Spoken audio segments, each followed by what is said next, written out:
Hey everyone! Welcome to Update X24H, your go-to channel for the latest news, hottest dramas, breaking stories, and all the buzz from the world of entertainment. We're here to keep you updated, entertained, and always in the loop.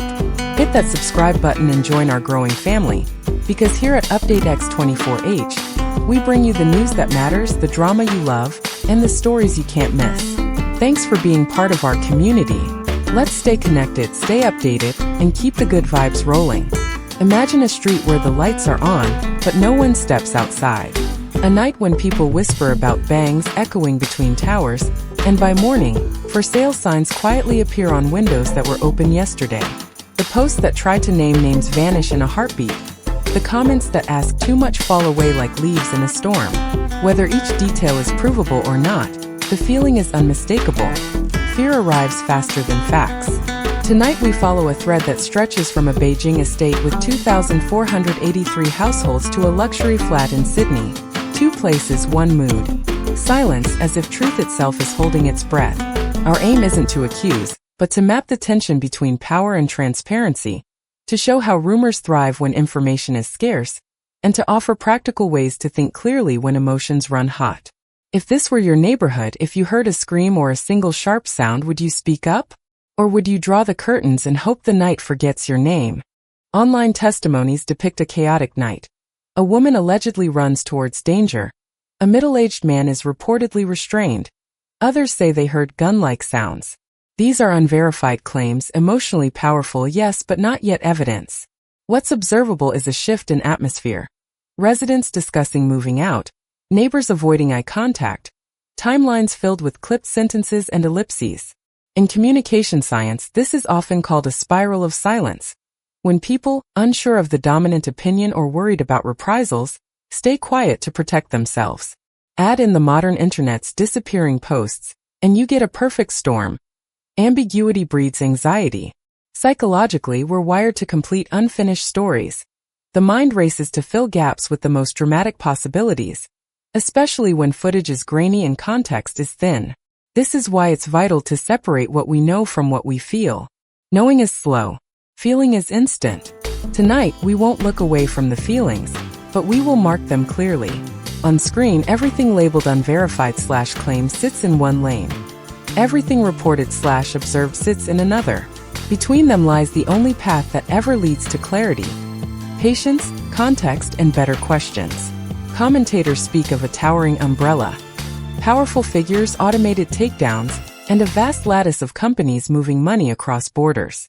We cannot authenticate those specific allegations here, but we can examine why such stories feel plausible to so many. First, opacity. When official updates are scarce or tightly worded, speculation fills the vacuum. Second, scale. Big numbers, hundreds, even thousands of entities sound inherently damning. Yet scale alone isn't proof. It's a prompt to ask who controls what and how do we know? Third, speed. Social platforms do remove content rapidly, sometimes for policy reasons, sometimes due to automated filters, sometimes by mass reporting. People read that speed as guilt. In truth, it may reflect algorithms, not edicts. A useful media literacy rule. Evidence before inference. Ask. Can a first-hand source be contacted? Is there a primary document? Do independent outlets triangulate? If the answer is not yet, the responsible move is to keep the claim in the unverified lane. Meanwhile, our channel's community evidence ladder invites viewers to tag items as primary, first-hand, secondary, press, or tertiary commentary. No re-uploads of sensitive data, no doxing, just clear labeling so light can travel without burning. In Sydney, reports describe a separate case. A severe crash, missed hearings, and an apartment rapidly cleared. These are reported by mainstream outlets and witnesses on record. Defense teams negotiating pleas, seeking adjournments, and managing publicity are normal in common law systems used in Australia, the UK, Canada, and others. Courts often balance timelines with due process. Police gather statements, prosecutors review charges, defense counsel explores alternatives, and victims may submit impact statements at the appropriate stage. Unverified narratives then connect these facts to elite politics and cross-border pressure, claims that demand evidence. Two things can be true at once. Defendants have rights, and the public has legitimate questions about accountability. Understanding standard procedure helps cool the temperature. Adjournments can stem from case complexity, scheduling, or ongoing discussions, not necessarily interference. If links exist between cases or actors, they must be shown through verifiable documents, chain of custody sound files, and corroborated timelines. Until then, the fairest stance is disciplined curiosity. Note the pattern, label the status, and hold the line against easy certainties. The law moves slowly by design, outrage moves fast by nature. Responsible storytelling must walk between them without tripping either one. Behind every headline sits a person who didn't ask to become a symbol. A fan grieving, a neighbor frightened, a driver rehabilitating, a witness wondering whether speaking out is brave or reckless. Trauma-informed reporting reminds us: minimize harm, avoid graphic content, and never pressure witnesses. We blur faces, remove identifiers, and decline to amplify private data. Viral attention can distort incentives, rewarding the loudest theories over the quiet craft of verification. Our editorial choice is different. Dignity first. That means no sensational sound effects, no scream loops, no exploitative close-ups. It means pausing for breath. Literally. Take 10 seconds now. Straighten your shoulders, sip water, let your jaw unclench. You're safe here. Then return with steadier eyes. If you hold a piece of potential evidence, photos, audio, notes, follow best practice. Record time and place, store the original offline, avoid filming minors or unrelated bystanders, and contact appropriate channels that can protect you legally. Courage without care burns out. Courage with care changes things. We honor the people at the center by resisting the rush and keeping the story human, even when the internet begs for spectacle. When stories turn volatile and facts feel outnumbered, the most radical act is not a louder accusation but a better architecture for truth. Moving forward begins with dignity and discipline. Independent archiving should be our first safeguard. Original files preserved in trusted hands, with metadata intact, so evidence cannot evaporate in a glitch, a takedown, or a lost device. Alongside this, genuine whistleblower pathways must exist, routes that respect anonymity, offer early legal advice, and protect people from retaliation. Bravery should never require someone to stand alone on a ledge. Civic literacy is the quiet engine beneath all of this.